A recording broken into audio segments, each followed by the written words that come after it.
नमस्कार दोस्तों, मैं हूं सीएम मनोज गुप्ता। स्वागत करता हूं आप सबका हमारे YouTube channel all about taxes पर।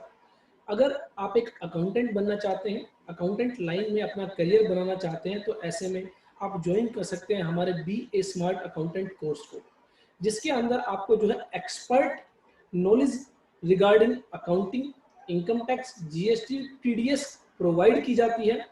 ईएसआई पीएफ का आपको ओवरव्यू दिया जाता है। उसके साथ ही Tally, Excel, Word, PowerPoint, practically training session आपको दिए जाते हैं। कैसे आप एज ए अकाउंटेंट जो है इन सभी कंप्यूटर एप्लीकेशंस को एफिशिएंटली यूज करेंगे। तो अगर आप जो है एज ए अकाउंटेंट अपनी शुरुआत करना चाहते हैं, या फिर एज ए अकाउंटेंट आप काम करते हैं और आप अपनी वर्किंग को इम्प्रूव करना चाहते हैं, एफिशिएंटली जो है अपनी वर्किंग करना चाहते हैं, तो आप हमारे इस कोर्स को ज्वाइन कर सकते हैं। इसके रिगार्डिंग आप कॉन्टेक्ट कर सकते हैं 9350118496। इनकम टैक्स, जीएसटी, टीडीएस, कैसे आप रजिस्ट्रेशन करते हैं, कैसे आप पेमेंट्स करते हैं, कैसे आप रिटर्न्स फाइल करते हैं, अकाउंटिंग के अंदर कैसे आप बैलेंस शीट फाइनलाइज करते हैं, किस तरह आप बैलेंस शीट प्रिपेयर करते हैं, वो सभी प्रैक्टिकली ट्रेनिंग सेशन आपको दिए जाएंगे। तो चलिए स्टार्ट करते हैं आज की हमारी यह वीडियो, जिसमें हम देखेंगे बेसिकली एक लेटेस्ट अपडेट यहाँ पर कंपोजिशन डीलर्स के लिए जो है जीएसटी के अंदर आया है। एक अच्छी गुड न्यूज है, एक नई फंक्शनलिटी जो है ऐड की गई है। New functionalities made available for TCS and composition tax payers. तो जनरली क्या होता था, जब कोई भी कंपोजिशन डीलर अगर ई कॉमर्स ऑपरेटर्स के जरिए जो सर्विस प्रोवाइड करता था, तो ऐसे में ई कॉमर्स ऑपरेटर्स के द्वारा जो है टीसीएस कलेक्ट किया जाता है जो है कंपोजिशन डीलर से। फॉर एग्जांपल मान लीजिए जो है कोई रेस्टोरेंट है, वो जोमेटो या स्विगी के जरिए जो है अपनी फूड की डिलीवरी करता है, तो ऐसे में जो भी ई कॉमर्स ऑपरेटर है वो जो है रेस्टोरेंट से टीसीएस कलेक्ट करता था। तो इस केस में यहां पर बेसिकली क्या किया गया है, अब जो ई कॉमर्स ऑपरेटर अपनी जीएसटीआर 8 फाइल करेगा टीसीएस कलेक्शन के लिए, वो अब जो है कंपोजिशन डीलर के जो पोर्टल के अंदर वो है उसको TDS and TCS credit received के तहत वो अमाउंट दिखाई जाएगी, और जो कंपोजिशन डीलर है वो अपनी जीएसटी पेमेंट डिस्चार्ज करते हुए उसका क्रेडिट ले लेगा। तो यहां पर कहा गया new functionalities made available for TCS and composition tax payers. तो provision to make amendment multiple times in table 4 of GSTR 8। तो यहां पर एक तो यह जो फैसिलिटी दी गई कि अब जो ई कॉमर्स ऑपरेटर है वो जो जीएसटीआर 8 फाइल करेगा टेबल 4 के अंदर, अब वो जितनी बार चाहे वो अमेंडमेंट कर सकता है।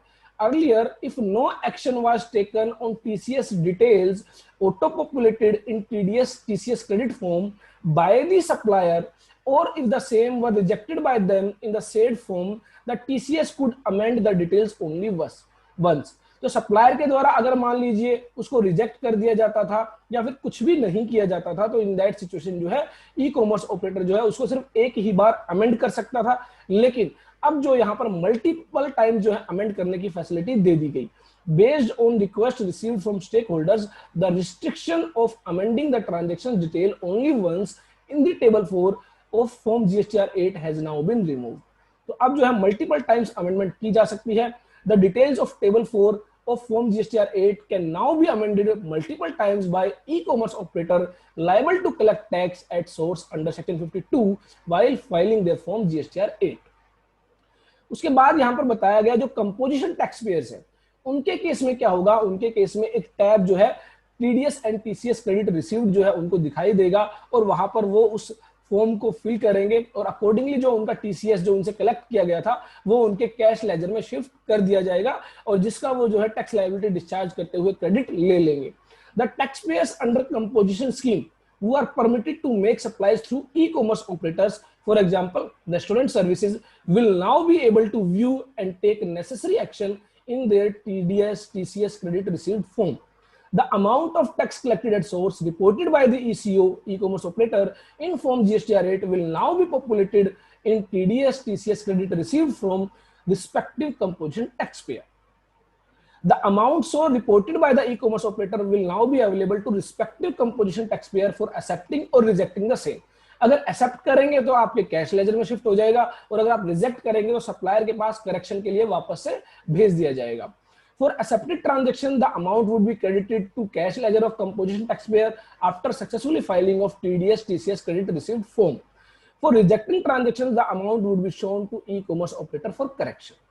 तो यहाँ पर आपको यहाँ पर जो है सर्विसेज टैब के अंदर जो है रिटर्न्स में TDS and TCS credit received के नाम से ऑप्शन दिखाई देगा, और जैसे ही आप इस पर क्लिक करेंगे तो एक फॉर्म आपके सामने आ जाता है। और बेसिकली आपको क्या करना होगा, जिस भी पर्टिकुलर मंथ के लिए आप जो है फॉर्म फाइल करना चाहते हैं वो मंथ आप यहाँ पर सिलेक्ट करेंगे। जो भी टीसीएस कलेक्ट किया गया होगा वो आपके कैश लेजर में शिफ्ट हो जाता है। हमारे केस में यहाँ पर जो है TDS and TCS credit received कुछ इस तरह का फॉर्म आपको दिखाई देगा। प्रिपेयर ऑनलाइन पर आप जो है क्लिक करेंगे और उसके बाद यहाँ पर आपको 4 ऑप्शन यहाँ पर जो है दिखाई देंगे। TDS credit received, amendment to TDS credit received, TCS credit received और amendment to TCS credit received। तो अकॉर्डिंगली जो आपका TCS कलेक्ट किया गया है आपसे कंपोजिशन डीलर से, वो आपका जो है यहाँ TCS क्रेडिट रिसीव्ड ऑप्शन में आपको दिखाई देगा, और इस क्रेडिट को आप एक्सेप्ट करेंगे और उसके बाद जो है यहाँ पर चेक बॉक्स पर क्लिक करते हुए इसको फाइल करेंगे।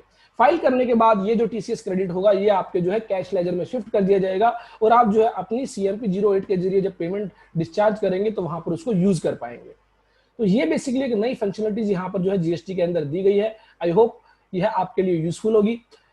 देखते रहिए, लाइक करते रहिए, शेयर करते रहिए हमारे YouTube channel all about taxes.